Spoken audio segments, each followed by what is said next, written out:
Geschaltet. Ich Schön habe, bist du auch dabei, ich Leo. habe Freude an diesem unglaublich schönen, Bilderrahmen. Noch ist er leer, aber wir haben jetzt eine Zeit vor uns, wo wir beten, wo wir Worship hören, wo wir Bibel lesen in den nächsten 3 Wochen. Du kannst es alles bequem wieder nachschauen. Und heute geht es um ein Thema von Gesundheit und Vitalität. Das ist so ein Thema, das eigentlich uns alle betrifft. genau, Gesundheit, also nicht nur im Körper, sondern vor allem auch mentale Gesundheit. Und ich habe gestern euch schon gesagt, lasst uns das Abendmahl schon bereitstellen, weil wir sind in diesem Bilderrahmen ja drin, wie sieht Gott mich? Und ich habe das schon gestern gesagt, es braucht ein bisschen Zeit, darüber nachzudenken und auch zu beten, dass dieses Bild immer klarer wird. Es wird eigentlich dann immer klarer, das ist doch interessant, oder? Gott hat schon mal gesprochen. Und plötzlich erinnert man sich wieder dran, oder als kleines Kind hat es so einen Moment gehabt, wo Gott dir deine Berufung aufgezeigt hat und dann über die Jahre hat man das wieder vergessen oder es kam nicht so, wie man das gedacht hat und man hat es aus den Augen verloren. Und darum, ich möchte das nochmal erinnern, aber jetzt gehen wir in die mentale Gesundheit und du kannst dieses Abendmahl nehmen, ein bisschen Wein, Traubensaft und auch ein Stück Brot, das haben wir natürlich schon bereitgestellt und wir werden dieses Gebet heute beten und es kommt aus diesem Buch Beten wie niemals zuvor, das Abendmahl und das ist das 5-Finger-Gebetsprinzip. Also wir lieben immer, wenn Gebet auch sehr, sehr einfach ist, wenn es auch Symbole hat, aber auch wenn wir es ganz, ganz praktisch fühlen, spüren, man riecht etwas und diese 5 Finger beginnen mit dem ersten Finger, so der Daumen heißt, Susanne, das war Spitze. genau. Das war Spitze. Daumen hoch. So, wir beginnen, für was bin ich dankbar? Also was ist wirklich krass, weil es ist bei mir so, bei uns so, es liegt bei uns immer zuvor, dass unsere Not, da wo der Schuh am meisten drückt, das ist eigentlich wie normal, das wollen wir gerade lösen. Und dann hinten hat man vergessen, vorgestern hat Gott ja wunderbare Dinge gemacht. Ja, und der große Zusammenhang mit dem, was im Bild steht und mit diesem 5-Finger-Gebet ist, dass wenn wir das Leben nicht aufgeräumt haben, wenn wir nicht dankbar sind, wenn wir nicht in Beziehungen sind mit anderen, wenn wir Frust haben, dann ist unser Kopf nicht frei zum Träumen und zum Sehen, wie Gott uns sieht. Und deswegen ist das Gebet heute einer der Schlüssel. Epheser 5, Vers 20 aus der Hoffnung für alle Bibel, weil je nach Bibel tönt es ein bisschen anders. Im Namen unseres Herrn Jesus Christus dankt dem Vater zu jeder Zeit für alles. Also wir sollen zu jeder Zeit Gott für alles Danke sagen. Also jetzt kannst du das Brot nehmen, weil Jesus hing am Kreuz von Golgatha. Das symbolisiert eigentlich seinen Körper, sein Leib, der Leib Christi. Und wir danken ihm jetzt, weil Jesus nahm das Brot beim Abendmahl, dankte Gott zuerst. Und bevor wir jetzt über Wunder beten oder Nöte, die Gott verändert in Gold oder auch Silber, wollen wir jetzt einfach beten. Und ich danke dir, Vater im Himmel, für alle großen Wunder, die du in meinem Leben bewirkt hast. Deine Güte, deine Treue, deine Gnade, dein Erbarmen hört niemals auf.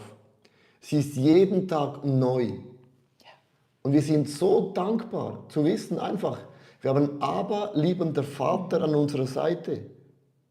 Ein Gott, der ist, der war und der immer sein wird. Und jetzt lade ich dich ein, einfach in deiner Wohnung, im Auto, wo auch immer du bist, im Tram, im Zug, im Flugzeug, einfach jetzt deinem Vater im Himmel Danke zu sagen. Sag ihm Danke, danke. Das ist der Dame. Gott, das war spitze. Das ist super. Das ist krass. Da hast du eingegriffen. Daumen hoch. Das ist das erste Gebet. Ja, und ich danke dir gerade auch in Bezug aufs Abendmahl, dass du deinen Leib gebrochen hast für mich. Ja. Danke vielmal, dass du das Grundproblem von uns Menschen, dass wir getrennt sind von dir durch unsere Sünden, dass du das gelöst hast. Ich danke dir so vielmal, Jesus. Und wenn ich jetzt das Brot kaue, dann verinnerliche ich mir, dass du in mir lebst, dass du Raum einnimmst in mir, dass du durch meinen Körper fließt und das schafft Gesundheit, mental und auch körperliche Vitalität und das nehme ich. Was für ein Zuspruch, dass wir jeden Tag nehmen können. Du lebst in mir.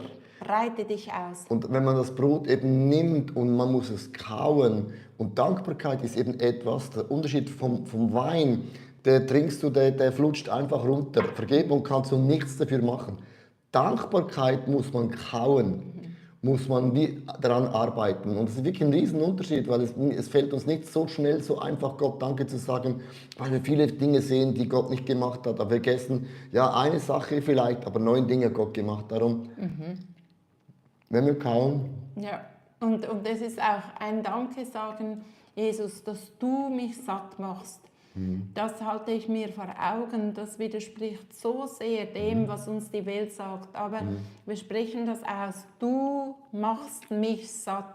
Und dafür danke ich dir von tiefstem Herzen. kannst ihm auch Danke sagen, dass was Gott zugesagt hat, versprochen hat, auch in diesem Bilderrahmen, wie Gott dich sieht, und wenn dein Leben komplett anders aussieht, du das Gefühl hast, ich bin in einer Mühle drin, es dreht sich so rundherum im Hamsterrad, dann hat Gott dir versprochen, er wird es erfüllen.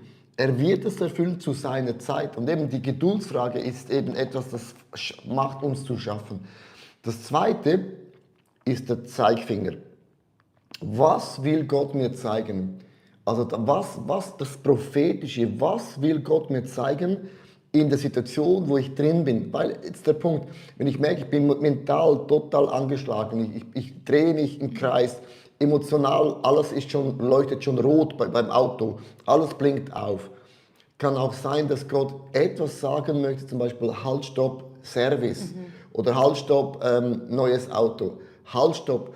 Wir dürfen nicht einfach nur zum Problem gerade drin hingehen, sondern was möchte mir Gott zeigen? Vater im Himmel, du hast uns einen prophetischen Geist gegeben. Und ich finde das wunderbar, im Alten wie im Neuen Testament heißt, in den letzten Tagen wird Gott den Geist ausgießen auf junge, auf ältere Menschen. Und auch, es hat nichts zu tun mit Rang, Namen, Position. Und sie werden Träume bekommen und sie werden Visionen erhalten. Und sie werden Dinge aussprechen, die man nicht von dieser Welt erkennen kann. Und ich bitte dich jetzt, dass du heute oder jetzt in dem Moment einfach den Himmel aufmachst. Ja. Und dass du meine natürlichen Augen, das sind menschliche Augen, die das sehen, was ist. Aber der Glaube an Gott ist übernatürlich. Wir schauen im Geiste in eine Welt hinein, die man nicht mit dem natürlichen Auge sehen kann. Du Dinge voraussiehst, die noch niemand sieht. Wir Dinge hören, die noch niemand gehört hat. Und wir brauchen das prophetische Sprechen jetzt auch für diesen Bilderrahmen, der so wichtig ist. Weil wenn wir das Ziel verlieren, wie das Volk Gottes in der Wüste, dann jammerst du nur noch und sagst, Ägypten war besser. Man vergisst plötzlich die mühsamen Dinge, die Sklaverei und sieht nur noch das Essen und der Rest blendet man wie aus. Und darum, wir brauchen prophetische Augen zu sehen, das Land ist nicht nur einfach frei, sondern es hat Milch und Honig, Riesentrauben sind da drin. Ja, und ich öffne das im Namen Jesus. Ich bete auch, dass wir die Fähigkeit haben, Neues zuzulassen. Das halte ich mir ganz bewusst vor Augen. Dass ich mich öffne, dass ich Neues zulassen kann, was du aufzeigst. Neue Wege kostet immer Energie. Neues Denken kostet auch Energie, weil sich alles so eingespielt hat. Aber heute ist der Moment, wo wir mit der Bitte zu dir kommen, dass ich loslassen kann und Neues zulassen im Namen Jesus. Super, was du machst, Gott. Das Prophetische. Und jetzt kommt der Stinkefinger. Das ist der Mittelfinger, sagt man, oder Stinkefinger, Mittelfinger. Man ist enttäuscht, frustriert. Und genau für das nehmen wir jetzt dieses Blut von Jesus Christus. Er ist für all unsere Sünden, für all unsere Fehler, für all unsere schlechten Gedanken, für alle unsere schlechten Gewohnheiten, für alles ist er gestorben. Und es ist wichtig, dass das, was dich stinkt, was dir Mühe macht, was dich nervt, was dich bedrückt, und es hat vielleicht eine Liste, je nachdem. Ja, unbedingt. Man muss unbedingt eine Liste schreiben. Im Psalm 62, im Psalm 62, Vers 9 steht, ihr Menschen, vertraut ihm jederzeit und schüttet euer Herz bei ihm aus. Gott ist unsere Zuflucht. Also zuerst musst du ausleeren, damit Neues wieder reinkommen kann. Und schreibe eine Liste, eine Frustliste, und dann überleg dir, das ist das Negative, was ist das Positive? Weil es ist das Blut, das reinigt. Und was kommt jetzt rein von dem, was du rausgelassen hast, aber in umgekehrter Richtung? Das ist die Kraft des Blutes. Also wir nehmen jetzt alle diese Dinge, die uns wirklich, auch die bewussten Fehler, nicht Sünde, wir sind keine Sünder und Sünderinnen mehr, das bedeutet das Wort in der Übersetzung, du hast ein Ziel verfehlt, ein Schütze hat das Ziel nicht verfehlt, man rief Sünde, darum wir sind keine Sünder und Sünderinnen mehr, aber wir machen noch immer Fehler. Das ist ein kleines Detail, aber ich möchte es doch immer wieder erklären. Und wir machen noch immer Fehler und Fehler sind immer noch Fehler. Und wenn man Fehler macht, sagt man noch immer Entschuldigung. Das hat sich nicht geändert, weil er sagt, ich lebe in der Gnade, alles ist vergeben. Ja, das stimmt, aber man sagt immer noch Entschuldigung. Das hat mit Gentleman, sage ich mal, das hat mit Respekt und Würde zu tun. Und das ist auch mega, mega wichtig, weil sonst wird man ein bisschen arrogant und stolz und sagt, ja, ist alles vergeben. Nein, was falsch ist, ist falsch. Und für diese Dinge stehe ich gerade und sage, es tut mir leid vor Gott,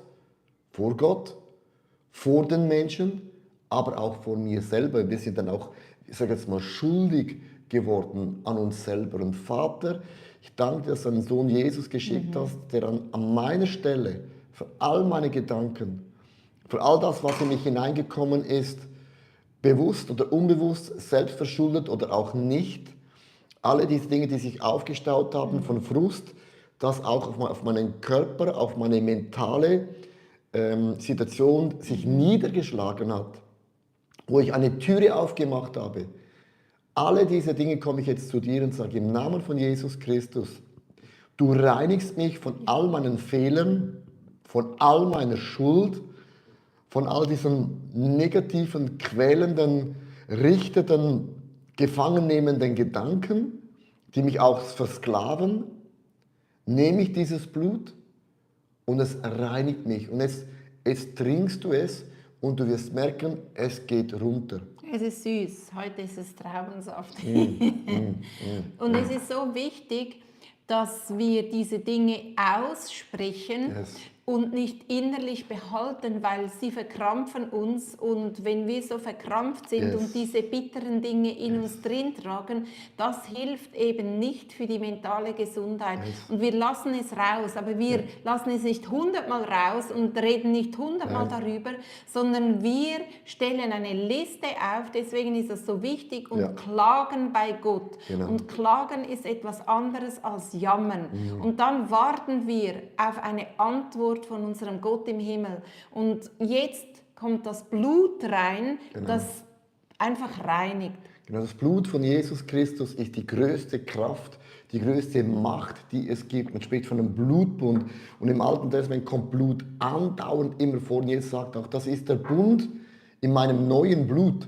Also das heißt, es ist ein Blutsbund. Und ein Blutsbund hat einen gewaltigen, hat 9 Schritte, was das bedeutet. Das ist mega gewaltig, was Gott uns dazu sagt.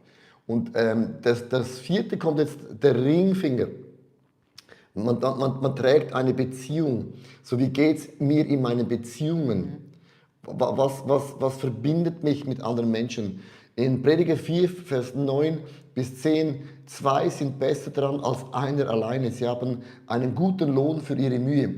Wenn sie fallen, hilft der eine dem anderen wieder auf.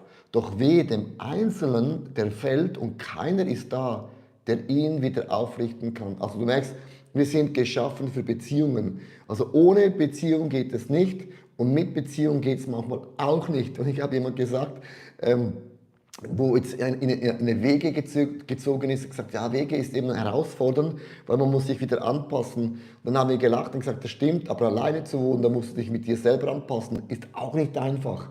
Mit anderen Worten, alleine zu sein ist schwierig, mit anderen Menschen zusammen ist auch schwierig. Und wenn man das mal weiß, merkt man plötzlich, das stimmt, eigentlich das Leben hat immer Herausforderungen, aber nichtsdestotrotz sagen wir Danke für Menschen, wie bei Moses, die ihm links und rechts die Hände hielten im Kampf.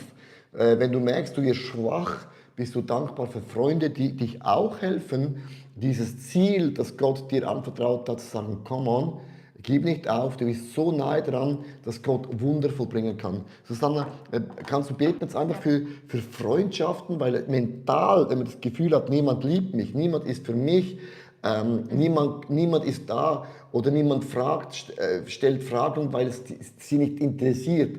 Das sind Dinge, die gehen dann mental extrem rein. Ja, himmlischer Vater, ich danke dir für Beziehungen. Ich danke dir, dass wir einen Moment die Augen schließen können und überlegen können, wer sind die Menschen, die für uns wichtig sind oder für die wir wichtig sind. Und lass uns nie vergessen, Zeit in diese Menschen zu investieren. Ja. Und wir halten dir unsere Freundschaften hin, unsere Beziehungen und bitten dich, dass du heute diese Beziehungen segnest. Da, wo sich Dinge angestaut haben, dass sich der Stau löst. Und ich sehe so, bei einem Fluss ist manchmal ein Stück Holz und weil das da ist, staut sich Gras dran und alle kleineren Dinge stauen sich dran. Und es soll heute auffliegen im Namen Jesus, was da zwischen Beziehungen steht, in der Ehe, in der Familie, aber auch mit Nachbarn, Freunden, Arbeitskollegen, dass wir heute einen Erkenntnis haben in unseren Beziehungen, weil wir dich gebeten haben für Segen in unseren Beziehungen. Yes. Und jetzt kommt der kleine Finger, der braucht es, by the way, auch, aber das ist so das Zeichen, was ist zu kurz gekommen. Also wo habe ich einen Mangel? Ja. So sollen wir noch für diesen Mangel beten. Und der Mangel kann wie sein, dass du krank bist, dass du emotional irgendwie im Kreis drehst, völlig im roten Bereich läufst, völlig unter Stress bist, völlig im Druck bist. Und du kannst jetzt einfach deine Hand nehmen und auf dein Herz legen und sagen, Vater im Himmel, du hast mich geschaffen, geformt, du hast mich gewollt. Ohne dein Wollen wäre ich nicht hier auf dieser Welt. Und das ist ganz, ganz wichtig für mich zu wissen, es waren nicht die Eltern, die einfach ein Kind wollten, sondern du hast sie gebraucht, um mich auf diese Welt zu stellen. Du hast mir Fähigkeiten, Talente anvertraut, ob es 1, 2 oder 5 sind. Ich habe nicht 0. Niemand hat 0. Und nichtsdestotrotz siehst du da, wo ich wirklich diese Nöte habe, die offensichtlich sind. Es kann sein, dass du finanziell völlig in den Schulden drin bist. Sagst, meine Freundschaften sind absolut nicht das, was ich mir vorstellen würde. Die Kirche, wo ich gehe, ich komme da einfach nicht auf Touren. Auch meine Situation, wo ich wohne, ist nicht, wo ich sein möchte. Meine Gesundheit ist nicht da, wo auch die Werte sagen, ich sollte sein. Alle diese Dinge. Und ich lege meine Hand auf mein Herz, weil du hast versprochen, du bist ein Heiler. Und in deinem Namen von Jesus Christus ist das, was zu kurz gekommen ist, das Minus am Kreuz. Das Minus am Kreuz, das ist diese Linie, die menschliche Linie, die erdliche Linie, hast du gedreht in ein Plus. Ja. Von der Erde zum Himmel ist der längere, es war die längere Distanz im Holz als das menschliche. Bete ich, dass der Himmel jetzt in mein Leben kommt und im Namen von Jesus Christus, und ich spreche aus dem Namen von Jesus Christus, heißt in den Wunden von Jesus Christus werde ich geheilt, freigesetzt, ich bekomme eine Autorität und ich nehme das an, sei es ein sofortiges Wunder, ein Prozess oder sei es auch im Himmel. Amen. Amen. So, ihr Lieben, wir haben, wenn wir dieses Gebet beten, haben wir ganz kurz 3 verschiedene Produkte, die wir ganz kurz erklären möchten, damit du weißt, du kannst auch diese Dinge weiterführen. Zum Beispiel haben wir dieses Buch, wie Leo schon gesagt hat, das Gebet ist aus diesem Buch. Hier hat es 31 Gebete, ganz unterschiedliche. Wenn du im Gebet wachsen möchtest und das vertiefen, ist das Buch. Dann haben wir hier Bibellesen wie niemals zuvor. Das ist ja dann das Thema von der 3. Woche. Wenn du Bibelleseorten dich inspirieren lassen möchtest oder vielleicht möchtest du einfach eine Andacht lesen jeden Morgen, dann ist das mit 100 Andachten dein Buch. Also sind alles Vorschläge von uns, die dich bereichern könnten und beschenken könnten in deiner Beziehung mit Gott. Also super Tag, Gott mit dir, und ich freue mich, morgen gehen wir weiter. Be blessed und nicht gestresst. Bye bye. Bye bye.